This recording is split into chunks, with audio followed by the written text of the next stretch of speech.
Hello, Cowboys family, Cowboys Nation. This is Cowboy Legends for Life coming back to you with this video, another video. And I did videos of the draft last night. I'll be putting it out soon after I do this one. I was sort of disappointed about the draft pick last night, the first round for the Cowboys. But I looked at it, I thought about it, and I said, you know what? I've always been sort of disappointed for the majority of the time when the Cowboys made a pick anyway in the past several decades or so. I've always been. So that's nothing changed. There's nothing new about this. That's not a big deal to me. You know, the draft is always going to have some drama in it and some disappointments. It's going to always be that way. So that's the neither here nor there. That's just the way it is. Now, according to some, this may be a good pick. I mean, I kind of suspected they would go defensively instead of just going for a wide receiver. I mean, maybe if you didn't want Calvin Ridley, maybe they should have gotten DJ Moore or someone bigger. I forgot his name right now. I'm always forgetting names. I botch it up anyway. Anyway, that's cool. They got this kid named Van Der Esch, and they say he had an Urlacher style of play. You know, I don't know if I believe all of that, but you know, maybe they can get this kid to have some heart to play. Everybody's downing him every now.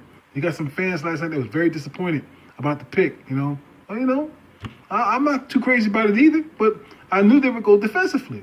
And it's according to some that makes sense, like those they was discussing last night, was that because of movements in the defensive back area, it makes more sense to have a Van Der Esch right there next to a Sean Lee. You understand? You may have a 3-man linebacker core this coming season, and that guy may be a good focal point of that, and that's a good thing. You know, we need defensive help. We still do, even though, especially if they go get Earl Thomas, I think we absolutely solidify. Okay, we can start possibly making postseason Super Bowl plans. You know, just making plans anyway for the postseason. We are there for the postseason, but making postseason Super Bowl plans would be in that regard if we get an Earl Thomas or this kid may work out. We'll see. Remember now, we all cried about the Fredericks pick. We cried about all the other picks that were even offensive linemen. But look how that turned out. Very well. Anyway, I'm making this video about this. Just found out word that old man Witt, Jason Witten, has just retired.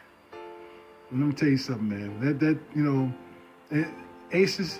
This man has been a stalwart of the Dallas Cowboys for 15 years. He's done the job, a yeoman's job. You understand? Didn't go around complaining. This man had a spleen problem. Almost broken spleen, could have died. You understand? And he went out there and played and balled out for the Dallas Cowboys. And all you crybabies who's still crying for Des Bryant, I hope you're over it. I hope you're at least getting over it now, okay? Because I'm going to tell you something. I don't care if I'm the Dallas Cowboys quarterback, okay, and I know I'm serious at my job, okay, and I'm at stats and I'm at the numbers and I'm at how I read the defense and all this stuff and how I do checkdowns, okay. I'm not gonna look to see if you can fucking jump high enough for a 50-50 ball. I'm not gonna see how many yards you got the year before. I'm not looking for how many receptions you had too. You know what? That's not important at all. What's most important is what people don't talk about barely at all, is that the catch percentage rate. The catch percentage rate is the most important damn thing on the field. That's what makes quarterbacks choose who they throw to. This is why Gronk is one of the most sought after receivers who is a tight end in football, because when he touches the ball, he catches it. You understand? Jason Witten. Lowest percentage rate on the field one year was 64.8. That's the lowest he's ever done. The majority of them were 70 plus. How many times you throw to me, if I'm a receiver, and I've catch 70% of the time, I'm just make plans to Canton, Ohio right away. And that's why Jason Witten is going to Canton, Ohio. I'm going to miss this man, okay? But you know, if you are a big mouth, you don't think it's all about you, and you're a Des Bryant who can't run right trees, okay? And then you sometime catch the ball, and your catch rate is 50%. Don't think about Canton, Ohio. Think about playing for another team, because that's just what's happened, okay?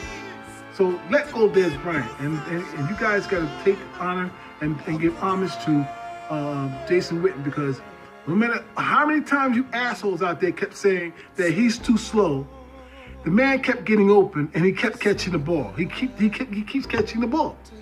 And think of all those games he won with those last second catches. Think of all those throughout the years. All those games he won. Okay? I'm going to miss old man Witt. I really am, man. Witt, I salute you. Hats off to you. You've done a yeoman's job for this team. And I honor you, brother. Have a good retirement. Thank you.